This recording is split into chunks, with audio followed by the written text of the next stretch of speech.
Hello, അമ്മ മനസ്സിൻ്റെ പുതിയൊരു എപ്പിസോഡിലേക്ക് എല്ലാവർക്കും സ്വാഗതം. ചാനൽ ആദ്യമായിട്ട് കാണുന്നവരാണെങ്കിൽ ഒന്ന് സബ്സ്ക്രൈബ് ചെയ്തിട്ട് ലൈക്ക് ചെയ്യണേ. കഴിഞ്ഞ എപ്പിസോഡിൽ കുറച്ചുകൂടെ ബാക്കിയുണ്ടായിരുന്നു കേട്ടോ. അതെന്താ നിർത്തിയെന്ന് വെച്ച് കഴിഞ്ഞാൽ വീഡിയോയുടെ ഡ്യൂറേഷൻ കൂടുന്നത് കൊണ്ട് നിർത്തിയതാണ്. കാരണം ഒരു സമയം വരെ ആണല്ലോ നമുക്ക് പറയാൻ പറ്റും. ഒരുപാടാകുമ്പോൾ കാണുന്നവർക്കും അതൊരു മടുപ്പാണല്ലോ, അതുകൊണ്ട് നിർത്തിയതാണ്. അപ്പോൾ ചന്ദ്രിക ഇങ്ങനെ വിഷമത്തോടു കൂടി ഇരുന്ന് കരയുന്ന കണ്ടപ്പോൾ മലര് ചോദിക്കുന്നുണ്ട്, അമ്മ നമ്മൾ അനാഥരാണോ അമ്മ? നമുക്ക് വേണ്ടി സംസാരിക്കാൻ ആരുമില്ലേ അമ്മയാ? അത് കേട്ട സമയത്ത് ചന്ദ്രിക വല്ലാത്ത സങ്കടത്തോടെ മകളെ നോക്കിയിട്ട് ഓടി എഴുന്നേറ്റ് മകളുടെ അടുത്ത് പോയി കെട്ടിപ്പിടിക്കുകയാണ്. എന്നിട്ട് അവൾ മലറിനോട് പറയുന്നുണ്ട്, ആര് പറഞ്ഞു മോക്ക് അമ്മയില്ലടാ? മകളെ കെട്ടിപ്പിടിച്ച് കരയാണ് ചന്ദ്രിക. അപ്പോൾ മലര് ചോദിക്കുന്നുണ്ട്, നമ്മൾ ശരിക്കും വീട്ടിൻ്റെ പുറത്താണോ നിൽക്കേണ്ടത് അമ്മ? നമ്മളവർ വീട്ടിൻ്റെ അകത്തേക്ക് പോകാൻ പാടില്ലായിരുന്നു അമ്മ? മലറിൻ്റെ ചോദ്യം കേട്ട സമയത്ത് ചന്ദ്രിക തലതാഴ്ത്തിയിരിക്കുകയാണ്. അപ്പോൾ മലര് ചോദിക്കുന്നുണ്ട്, തെരുവിലിരിക്കുന്നവരെ വീട്ടിൻ്റെ അകത്തേക്ക് കയറ്റിയാൽ ഇങ്ങനെയൊക്കെ സംഭവിക്കുന്നു അവർ പറഞ്ഞ എന്തുകൊണ്ടമ്മ? അത് കേട്ട സമയത്ത് ചന്ദ്രിക കണ്ണീരോടെ തലതാഴ്ത്തുകയാണ്. കുറച്ചു നേരത്തിന് ശേഷം കണ്ണീര് തുടച്ചുകൊണ്ട് അവൾ മലരിനോട് പറയുന്നുണ്ട്, മോളെ അവരെന്തോ ദേഷ്യത്തിൽ പറഞ്ഞു പോയതാ.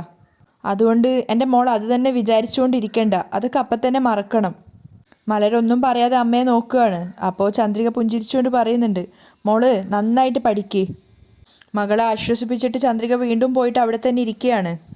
പക്ഷേ മലറിൻ്റെ സംശയങ്ങളും സങ്കടങ്ങളും ഒന്നും മാറിയിട്ടില്ല എന്ന് ചന്ദ്രികയ്ക്ക് മനസ്സിലാവുന്നുണ്ട്. ചന്ദ്രികയോട് മലർ വീണ്ടും ചോദിക്കുകയാണ്, അമ്മയെ ജാനകി മുത്തശ്ശി വഴക്ക് പറയുമ്പോൾ അമ്മയെ വഴക്ക് പറയരുതെന്ന് മഹേന്ദ്ര മുത്തശ്ശനും ലക്ഷ്മി മുത്തശ്ശിയും എന്താ പറയാഞ്ഞ അമ്മ? അപ്പോൾ ചന്ദ്രിക മകളോട് പറയുന്നുണ്ട്, അങ്ങനെയല്ലടാ, അമ്മ ചെയ്തതും തെറ്റല്ലേ.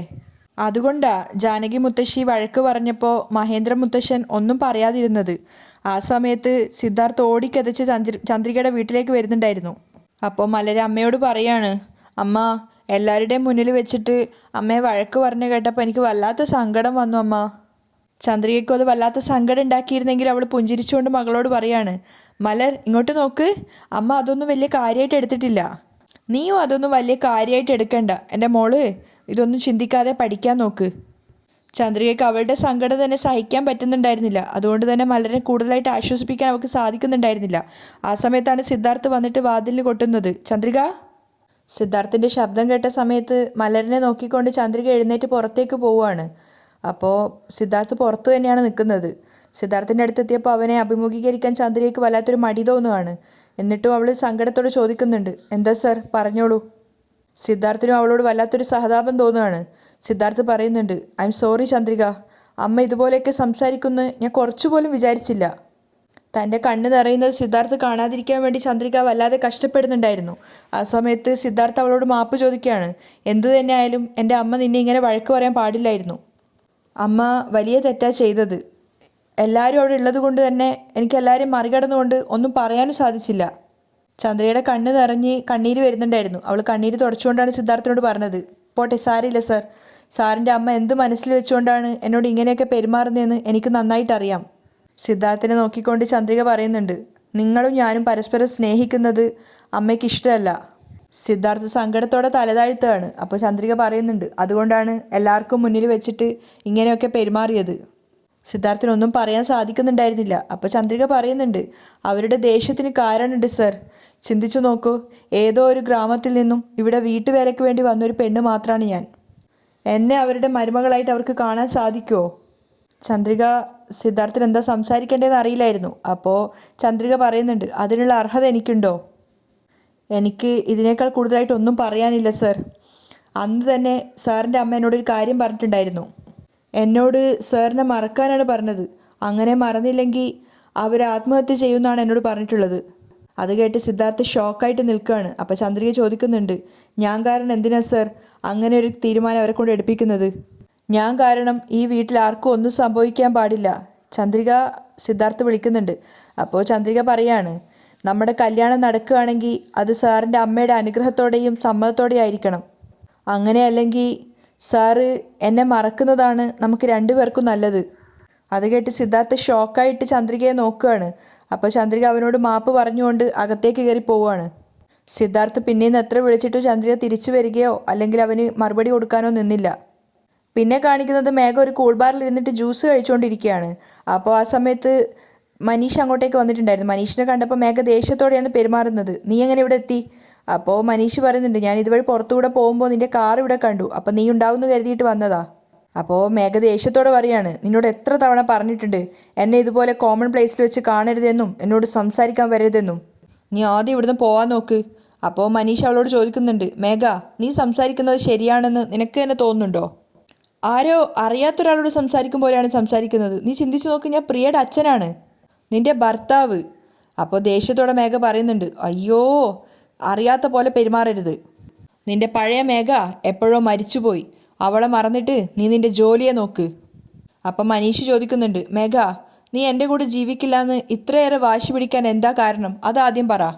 പെട്ടെന്ന് മനീഷ് അങ്ങനെ ചോദിച്ചപ്പോൾ മേഘയ്ക്ക് ഉത്തരയില്ലായിരുന്നു. അപ്പം മനീഷ് ചോദിക്കുന്നുണ്ട്, എന്നെ ഇഷ്ടമുള്ളത് കൊണ്ടല്ലേ എൻ്റെ കൂടെ നീ ജീവിക്കാൻ ആഗ്രഹിച്ചത്? എൻ്റെ കുട്ടിയുടെ അമ്മയായത് അങ്ങനെയുള്ള നീ ഇപ്പോൾ എൻ്റെ കൂടെ ജീവിക്കാൻ ആഗ്രഹിക്കുന്നില്ല എന്ന് പറയുന്നുണ്ടെങ്കിൽ അതിനെന്താ കാരണം? അപ്പോൾ മേഘ ചിന്തിക്കുകയാണ്, പണക്കാരനാണെന്ന് തെറ്റിദ്ധരിച്ചിട്ടാണ് ഞാൻ നിന്നെ പ്രേമിച്ചത്. പിന്നീടാണ് നിന്റെ കുടുംബം ഒരു പിച്ചക്കാരൻ കുടുംബമാണെന്ന് എനിക്ക് മനസ്സിലായത്. അതിനുശേഷമാണ് നിന്നെ ഒഴിവാക്കിയിട്ട് ഞാൻ നാട് വിട്ടത്. മേഘ ഒന്നും പറയാതിരിക്കുന്ന കണ്ടപ്പോൾ മനീഷ് വീണ്ടും ചോദിക്കുകയാണ്, എന്താ മേഘ നീ ആലോചിക്കുന്നത്? പറ മേഘ, എന്തുകൊണ്ട് എൻ്റെ കൂടെ ജീവിക്കില്ല നീ ഇങ്ങനെ വാശി പിടിക്കുന്നത്? നമ്മൾ രണ്ടുപേരും കല്യാണം കഴിച്ച് ഒന്നിച്ച് ജീവിച്ച എന്താ തെറ്റ്? അപ്പം വെറുപ്പോടുകൂടി മേഘ പറയുന്നുണ്ട്, അയ്യോ ഇനി അങ്ങോട്ട് നമുക്ക് രണ്ടുപേർക്കും ഒന്നിച്ച് ജീവിക്കാൻ സാധിക്കില്ല മനീഷ്. അപ്പോൾ അവൻ വീണ്ടും ചോദിക്കുകയാണ്, എന്താ സാധിക്കാത്തത്? എന്തുകൊണ്ടാന്ന് വെച്ചാൽ എനിക്ക് വേറൊരാളുടെ കൂടെ കല്യാണ നിശ്ചയം കഴിഞ്ഞതാണ്. അത് കേട്ടതും മനീഷ് ഷോക്കാവുന്നുണ്ട്. അപ്പോൾ മേഘ അവനോട് പറയുന്നുണ്ട്, അതുകൊണ്ടാണ് നിന്നോട് എന്നെ മറക്കാൻ ആവശ്യപ്പെടുന്നത്. നീയാണ് അത് മനസ്സിലാക്കാതെ വീണ്ടും വീണ്ടും വന്ന് എന്നെ ദേഷ്യപ്പെടുത്തിക്കൊണ്ടിരിക്കുന്നത്. ഇനിയെങ്കിലും ദയവ് ചെയ്ത് ഇതുപോലുള്ള പബ്ലിക് പ്ലേസിൽ വന്നിട്ട് എന്നോട് സംസാരിക്കരുത്. അപ്പോൾ മനീഷ് വീണ്ടും ചോദിക്കുകയാണ്, അപ്പോൾ നിൻ്റെ കൂടെ എൻഗേജ്മെൻറ്റ് കഴിഞ്ഞ ആളെയാണോ നീ കല്യാണം കഴിക്കാൻ പോകുന്നത്? അതേ. മേഘ ദേഷ്യത്തോടെ പറയാണ്, ഇതെൻ്റെ ഒറ്റയ്ക്കുള്ള തീരുമാനമല്ല, എൻ്റെ വീട്ടുകാരുടെ തീരുമാനമാണ്. ഞാൻ മരിച്ചുപോയെന്ന് കരുതിയിട്ടല്ലേ നീ ഈ കല്യാണത്തിന് സമ്മതിച്ചത്? പക്ഷേ ഞാനിപ്പോൾ ജീവനോടെ വന്നില്ലേ, വീണ്ടും നീ എന്തിനാ ഈ കല്യാണത്തിന് സമ്മതിക്കുന്നത്? അപ്പോൾ മേഘ പറയുന്നുണ്ട്, നോക്ക് ഈ വിഷയം കഴിഞ്ഞതാണ്, ഇനിയും ഇതിനെക്കുറിച്ച് വെറുതെ സംസാരിച്ചുകൊണ്ടേ ഇരിക്കണ്ട.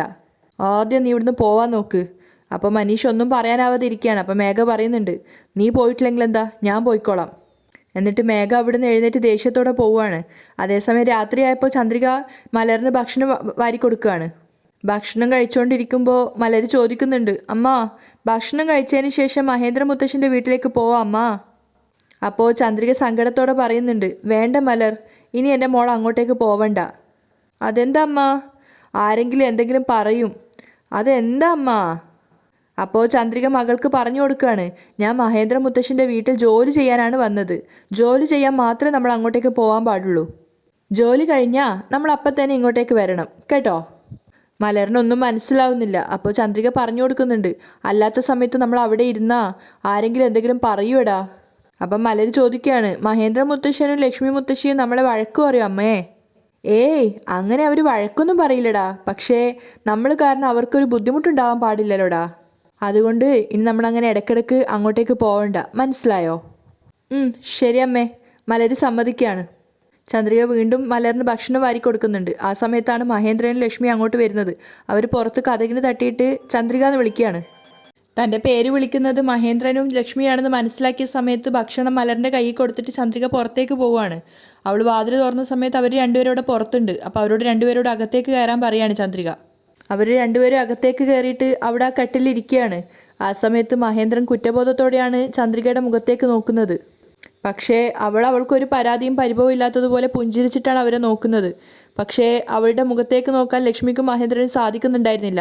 അവസാനം മഹേന്ദ്രൻ തന്നെയാണ് പറയുന്നത്, ചന്ദ്രിക, അറിഞ്ഞോ അറിയാതെയോ ജാനകി നിന്നോട് വളരെ മോശമായിട്ടാണ് പെരുമാറിയത്. അവൾ ഇത്രയധികം ദേഷ്യപ്പെട്ടിട്ട് ഞാൻ ഇതിനു മുന്നേ കണ്ടിട്ടേ ഇല്ല. എന്തിനാ അവൾ ഇത്രയധികം ദേഷ്യപ്പെട്ടതെന്ന് എനിക്ക് തന്നെ മനസ്സിലാവുന്നില്ല മോളെ. ഞാനും ജാനകിയോട് ഇപ്പോൾ സംസാരിച്ചിട്ടാണ് വരുന്നത്. എന്തിനാ ചന്ദ്രികയോട് ഇത്രയധികം ദേഷ്യപ്പെട്ടതെന്ന് ചോദിച്ചപ്പോൾ അവളതിന് മറുപടിയൊന്നും പറഞ്ഞില്ല. ചന്ദ്രിക ഒന്നും പറയാതെ സങ്കടത്തോടെ തലതാഴ്ത്തി നിൽക്കുകയാണ്. അപ്പോൾ മഹേന്ദ്രൻ പറയുന്നുണ്ട്, എല്ലാവർക്കും മുന്നിൽ വെച്ച് അവൾ നിന്നോട് അങ്ങനെ പെരുമാറാൻ പാടില്ലായിരുന്നു മോളെ. മനസ്സിന് വല്ലാത്ത സങ്കടം തോന്നുക, അതുകൊണ്ട് ഞങ്ങൾ രണ്ടുപേരും നിന്നോട് മാപ്പ് ചോദിക്കാം മോളെ. അപ്പോൾ ചന്ദ്രയ്ക്ക് വല്ലാത്ത സങ്കടം തോന്നുകയാണ്. അവൾ പറയുന്നുണ്ട്, അയ്യോ അതിന് നിങ്ങൾ എന്തിനാ മാപ്പ് ചോദിക്കുന്നത് സർ? ഞാൻ എൻ്റെ അർഹത എന്താ, എൻ്റെ യോഗ്യത എന്താണെന്ന് നോക്കാതെ ഞാൻ കുറച്ചധികം സ്വാതന്ത്ര്യം എടുത്തുപോയി സർ. അത് എൻ്റെ തെറ്റാണ് സർ. ഇങ്ങനെ ആരെങ്കിലും വഴക്ക് പറയുകയോ അല്ലെ കുറ്റപ്പെടുത്തുകയോ ചെയ്യുമ്പോഴാണ് ഞാൻ ആരാണെന്നും എൻ്റെ യോഗ്യത എന്താണെന്നും എനിക്ക് ഓർമ്മ വരുന്നത്. ചന്ദ്രികയുടെ കണ്ടിടറുന്നുണ്ടായിരുന്നു. അവൾ സങ്കടത്തോടെ തന്നെയാണ് സംസാരിക്കുന്നത്. ഇതും നല്ലതിനാണെന്ന് തന്നെയാണ് ഞാൻ വിചാരിക്കുന്നത് സർ. അത് കേട്ടിട്ട് ലക്ഷ്മി സങ്കടത്തോടെ പറയാണ്, ഇല്ല ചന്ദ്രിക, നിന്റെ സങ്കടത്തെ മറച്ചു വെച്ചുകൊണ്ടാണ് നീ സംസാരിക്കുന്നത്. അപ്പോൾ ചന്ദ്രിക ലക്ഷ്മിയോട് പറയുന്നുണ്ട്, ഇതൊന്നും ഒരു വിഷയമല്ല അമ്മ. ജീവിതത്തിൽ ഒരുപാട് അപമാനങ്ങളെയും ഒരുപാട് കഷ്ടപ്പാടുകളെയും ഒക്കെ ഞാൻ നേരിട്ടിട്ടുണ്ട്. അതൊക്കെ കേട്ടപ്പോൾ മഹേന്ദ്രൻ വല്ലാത്ത കുറ്റബോധം തോന്നുന്നുണ്ട്. അപ്പോൾ ചന്ദ്രിക പറയുന്നുണ്ട്, ഇതും ഞാൻ അതുപോലെ തന്നെ കണ്ടോളാം അമ്മ.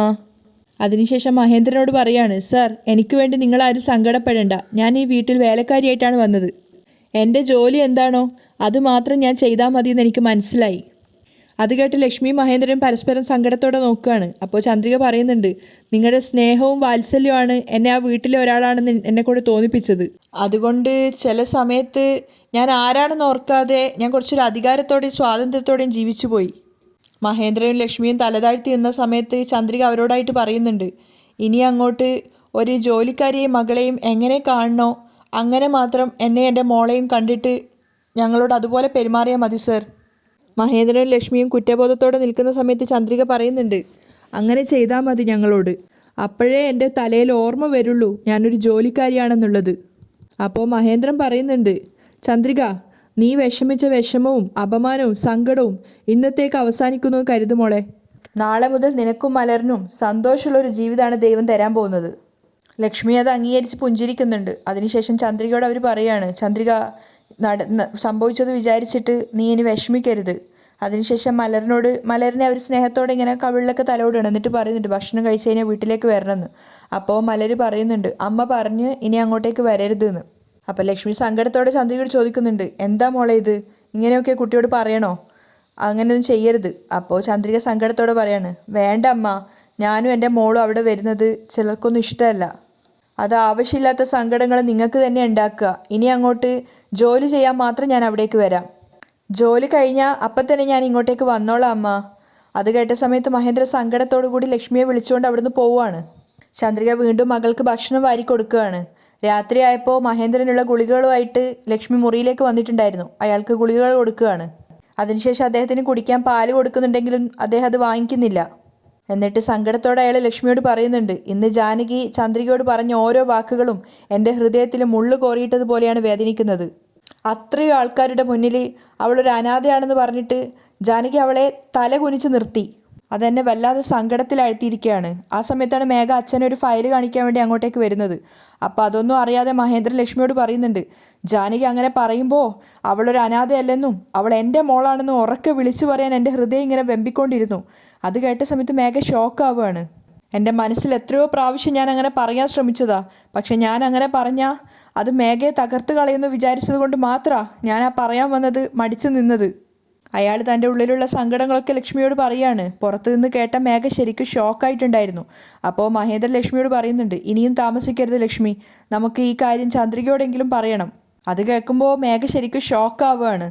അപ്പോൾ ലക്ഷ്മിയും സമ്മതിക്കുന്നുണ്ട്, ആ സത്യം തന്നെയാ, നാളെ ചന്ദ്രികയുടെ ജന്മദിനാണല്ലോ. ഈ സന്തോഷമുള്ളൊരു കാര്യം അവൾ ജനിച്ച ദിവസം തന്നെ അവളോട് പറഞ്ഞാൽ അവൾക്ക് ഒത്തിരി സന്തോഷമാവും. അപ്പോൾ അയാളും പറയുന്നുണ്ട്, നീ പറഞ്ഞത് ശരിയാ ലക്ഷ്മി, താനൊരു വേലക്കാരിയാണെന്നും തനിക്ക് ആരുമില്ലെന്നാണ് ചന്ദ്രിക വിചാരിച്ചു വെച്ചിരിക്കുന്നത്. അവൾ വേലക്കാരിയുമല്ല അനാഥയുമല്ല, നമ്മുടെ അടുത്ത തലമുറയാണെന്ന് അവൾക്ക് മനസ്സിലാവണം. ലക്ഷ്മി അത് സമ്മതിക്കുകയാണ്. തീർച്ചയായിട്ടും അവൾ നമ്മുടെ അടുത്ത തലമുറയാണെന്നുള്ളത് നമുക്ക് അവളോട് പറയാം. പക്ഷേ ഇതൊക്കെ കേട്ട് നിന്ന മേഘയാണ് ശരിക്കും ഷോക്കായത്. അവൾ ചിന്തിക്കുന്നുണ്ട്, ഓഹോ, ചന്ദ്രികയാണ് നിങ്ങളുടെ മകളെന്നുള്ളത് നിങ്ങൾക്ക് മനസ്സിലായോ? നിങ്ങൾ ഇത്ര പെട്ടെന്ന് ഇത് കണ്ടുപിടിക്കുമെന്ന് ഞാൻ കരുതിയിട്ടുണ്ടായിരുന്നില്ല. നിങ്ങൾ പോയിട്ട് ഇത് ചന്ദ്രികയോട് പറയാൻ പോവാണല്ലേ? നിങ്ങൾ എന്തിനാ ചന്ദ്രികയോട് പറയുന്നത്? ഞാൻ തന്നെ പറഞ്ഞോളാം. ആദ്യം ഞാൻ പറയുന്നത് കാരണം അവൾക്ക് നിങ്ങളോട് ദേഷ്യമാണ് വരിക. നിങ്ങൾ അവളെ മകളായിട്ട് അംഗീകരിച്ചാലും അവൾ നിങ്ങളെ അച്ഛനും അമ്മയായിട്ട് അംഗീകരിക്കാത്ത രീതിയിൽ ഞാൻ ആക്കും. അതിനി മേഘ സമ്മതിക്കില്ല. അവൾ അവിടുന്ന് ദേഷ്യത്തോടെയാണ് ഇറങ്ങിപ്പോകുന്നത്. അതേസമയം 12 മണി കഴിയാൻ വേണ്ടി കാത്തു നിൽക്കുകയാണ് സിദ്ധാർത്ഥ്. അവൻ മുറിയിൽ കൂടെ അങ്ങോട്ടും ഇങ്ങോട്ടും നടക്കുന്നുണ്ട്. അവസാനം മേശ വലിപ്പ് തുറന്നിട്ട് അതിൽ നിന്നൊരു മോതിരം എടുക്കുകയാണ്, റിങ് എടുക്കുകയാണ്. എന്നിട്ട് അത് അവനിങ്ങനെ നോക്കിയിട്ട് അതിൻ്റെ ഭംഗി ആസ്വദിച്ചതിന് ശേഷം കയ്യിലിരിക്കുന്ന ചന്ദ്രിക ധരിച്ചു കൊടുത്ത് അവൾ അണിഞ്ഞു കൊടുത്ത് അവൻ്റെ ആ കയ്യിലിരിക്കുന്ന മോതിരം നോക്കുന്നുണ്ട്. എന്നിട്ട് അവൻ സ്വയം വിചാരിക്കുകയാണ്, നീ നിൻ്റെ സ്നേഹത്തെ എനിക്കിതുപോലെ ഒരു മോതിരമായിട്ട് തന്നു, അതുപോലെ എൻ്റെ സ്നേഹത്തെ ഞാൻ തിരിച്ചു നിനക്കൊരു മോതിരമായിട്ട് തരാൻ ആഗ്രഹിക്കുകയാണ് ചന്ദ്രികയെ. അങ്ങനെ സിദ്ധാർത്ഥ ആ റിങ്ങുമായിട്ട് ചന്ദ്രികയുടെ വീട്ടിലേക്കാണ് പോകുന്നത്. അപ്പോൾ സിദ്ധാർത്ഥിന് പിന്നാലെ തന്നെ ജാനകി ഉണ്ടായിരുന്നു. ജാനകി ചിന്തിക്കുന്നുണ്ട്, ഈ 12 മണി കഴിഞ്ഞ സമയത്ത് ഇവനിത് എവിടെയാണ് പോകുന്നത്? സിദ്ധാർത്ഥിന് പിന്നാലെ തന്നെ ജാനകിയും നോക്കുകയാണ് സിദ്ധാർത്ഥ് എങ്ങോട്ടാണ് പോകുന്നതെന്ന് അറിയാൻ. അപ്പോഴാണ് അവർക്ക് ആ സത്യം മനസ്സിലാവുന്നത്, ചന്ദ്രികയുടെ വീട്ടിലേക്കാണ് സിദ്ധു പോയിട്ടുള്ളതെന്ന്. അപ്പോൾ സിദ്ധു അവിടെ ചെന്ന് വാതിൽ തട്ടിയപ്പോൾ 12 മണി കഴിഞ്ഞ സമയത്ത് സിദ്ധാർത്ഥ് സാറിൻ്റെ ശബ്ദം പോലെ ഉണ്ടല്ലോ എന്ന് വിചാരിച്ചിട്ട് ചന്ദ്രിക വന്ന് വാതിൽ തുറക്കുകയാണ്. അപ്പോൾ സിദ്ധു പുഞ്ചിരിച്ചുകൊണ്ട് തൻ്റെ കയ്യിലിരിക്കുന്ന മോതിരം ചന്ദ്രയ്ക്ക് നേരെ നീട്ടിയിട്ട് പറയുന്നുണ്ട്, wish you many more happy returns. ഇത് നിൻ്റെ ബർത്ത്ഡേക്ക് എൻ്റെ വകയുള്ളൊരു ചെറിയ ഗിഫ്റ്റാണ്. ചന്ദ്രിക അല്പം മടിച്ചതിന് ശേഷം സിദ്ധാർത്ഥിൻ്റെ നിർബന്ധത്തിൽ അത് വാങ്ങിക്കുകയാണ്. അപ്പോൾ ജാനകി ദേഷ്യത്തോടെ നോക്കി നിൽക്കുന്നുണ്ട്. ഛേ! അപ്പോൾ ചന്ദ്രിക സിദ്ധാർത്ഥിനോട് ചോദിക്കുകയാണ്, ഇതൊക്കെ എന്തിനാ സർ? എന്താ ചന്ദ്രിക, ജീവിതകാലം മുഴുവൻ ഞാൻ നിൻ്റെ കൂടെ ഉണ്ടാവണം നീ ആഗ്രഹിച്ചതുപോലെ തന്നെ ഞാൻ നിൻ്റെ കൂടെ തന്നെ ഉണ്ടാവും. ഈ മോതിരം നമ്മുടെ ജീവിതത്തിലെ അവസാന ദിവസം വരെ നിൻ്റെ കയ്യിലുണ്ടാവണം. അതിനു വേണ്ടി വാങ്ങിയതാ. ശരി, അത് നീ നിൻ്റെ വിരലിട്. ചന്ദ്രിക, ഇത് വെറൊരു പിറന്നാൾ സമ്മാനം മാത്രമായിട്ട് കാണരുത്, നമ്മുടെ ജീവിതത്തിൻ്റെ തുടക്കമാണിത്. അപ്പോൾ ചന്ദ്രിക പറയുന്നുണ്ട്, സർ, ജീവിതകാലം മുഴുവൻ നിങ്ങൾ എൻ്റെ കൂടെ ഉണ്ടാവണമെന്ന് ഞാൻ ആഗ്രഹിക്കുന്നത് ശരിയാണ്. പക്ഷേ എല്ലാവരുടെയും സമ്മതത്തോടെ ആയിരിക്കണം അത് നടക്കുന്നത്. ജാനകി അമ്മ ഞാൻ നിങ്ങളെ അടുത്തു നിന്ന് അകന്നു പോകണമെന്നാണ് ആഗ്രഹിക്കുന്നത്. അവരെ സങ്കടപ്പെടുത്തിയിട്ട് എനിക്ക് നിങ്ങളുടെ കൂടെ ജീവിക്കാൻ പറ്റുമെന്ന് എനിക്കറിയില്ല സർ. സിദ്ധാർത്ഥന് അത് കേട്ട് ടെൻഷൻ ആവുകയാണ്. അപ്പോൾ ചന്ദ്രിക പറയുന്നുണ്ട്, അതുകൊണ്ട് ആദ്യം നിങ്ങൾ നിങ്ങളുടെ അമ്മയെ ഒന്ന് പറഞ്ഞ് സമാധാനിപ്പിക്കൂ സർ. അവരെന്നെ അംഗീകരിച്ചാൽ മാത്രമേ ഈ മോതിരം എനിക്കും അംഗീകരിക്കാൻ സാധിക്കുള്ളൂ. അതുവരെ ഈ മോതിരം നിങ്ങളുടെ കയ്യിൽ തന്നെ വെച്ചോളൂ സർ എന്ന് പറഞ്ഞിട്ട് അത് തിരിച്ച് സിദ്ധാർത്ഥിന് കൊടുക്കുകയാണ്. അപ്പോൾ അവൻ ചോദിക്കുന്നുണ്ട്, എന്താ ചന്ദ്രിക ഇത്? ഈ മോതിരം ഞാൻ നിൻ്റെ ജന്മദിനത്തിന് അത്രയും ആഗ്രഹിച്ച് വാങ്ങിയതാണ്. ഇത് നീ നിൻ്റെ വിരലിട്ടാലല്ലേ എനിക്ക് സന്തോഷമാവുക. അല്ലാതെ ഓരോരോ കാരണങ്ങൾ പറഞ്ഞ് ഇങ്ങനെ അവോയ്ഡ് ചെയ്യുമ്പോൾ എന്താ ചെയ്യുക? ഞാൻ അവോയ്ഡ് ചെയ്തതല്ല സർ. ഈ മോതിരം ഞാനിപ്പോൾ വാങ്ങിയ ജാനകി അമ്മയ്ക്ക് ഇഷ്ടമില്ലാത്തൊരു കാര്യം ഞാൻ ചെയ്ത പോലെ എനിക്ക് തോന്നും. ആദ്യം ജാനകി അമ്മ എന്നെ അംഗീകരിക്കട്ടെ, അത് കഴിഞ്ഞ് സർ എന്ത് തന്നാലും ഞാൻ വാങ്ങിക്കാം. ദയവ് ചെയ്ത് സർ എന്നെ തെറ്റിദ്ധരിക്കരുത്. ഇപ്പോൾ സർ വീട്ടിലേക്ക് പോയിക്കോ. ഈ സമയത്ത് സർ ഇവിടെ നിൽക്കുന്നത് ആരെങ്കിലും കണ്ടാൽ തെറ്റിദ്ധരിക്കും. സിദ്ധാർത്ഥ സങ്കടത്തോടെ ചുറ്റിലും നോക്കിയിട്ട് പറയുന്നുണ്ട്, ശരി ചന്ദ്രിക, നീ അകത്തേക്ക് പോയിക്കോ, ഞാൻ പോവാം. സിദ്ധാർത്ഥ സങ്കടത്തോടെ ചന്ദ്രിക തിരിച്ചേൽപ്പിച്ച ആ മോതിരമായിട്ട് അവിടുന്ന് തിരിച്ചു പോവുകയാണ്. ചന്ദ്രിക അവൻ്റെ ആ പോക്ക് നോക്കിയിട്ട് വിഷമത്തോടെ നിൽക്കുന്നുണ്ട്. അവിടെയാണ് ഇന്നത്തെ എപ്പിസോഡ് വൈൻഡപ്പ് ചെയ്യുന്നത്.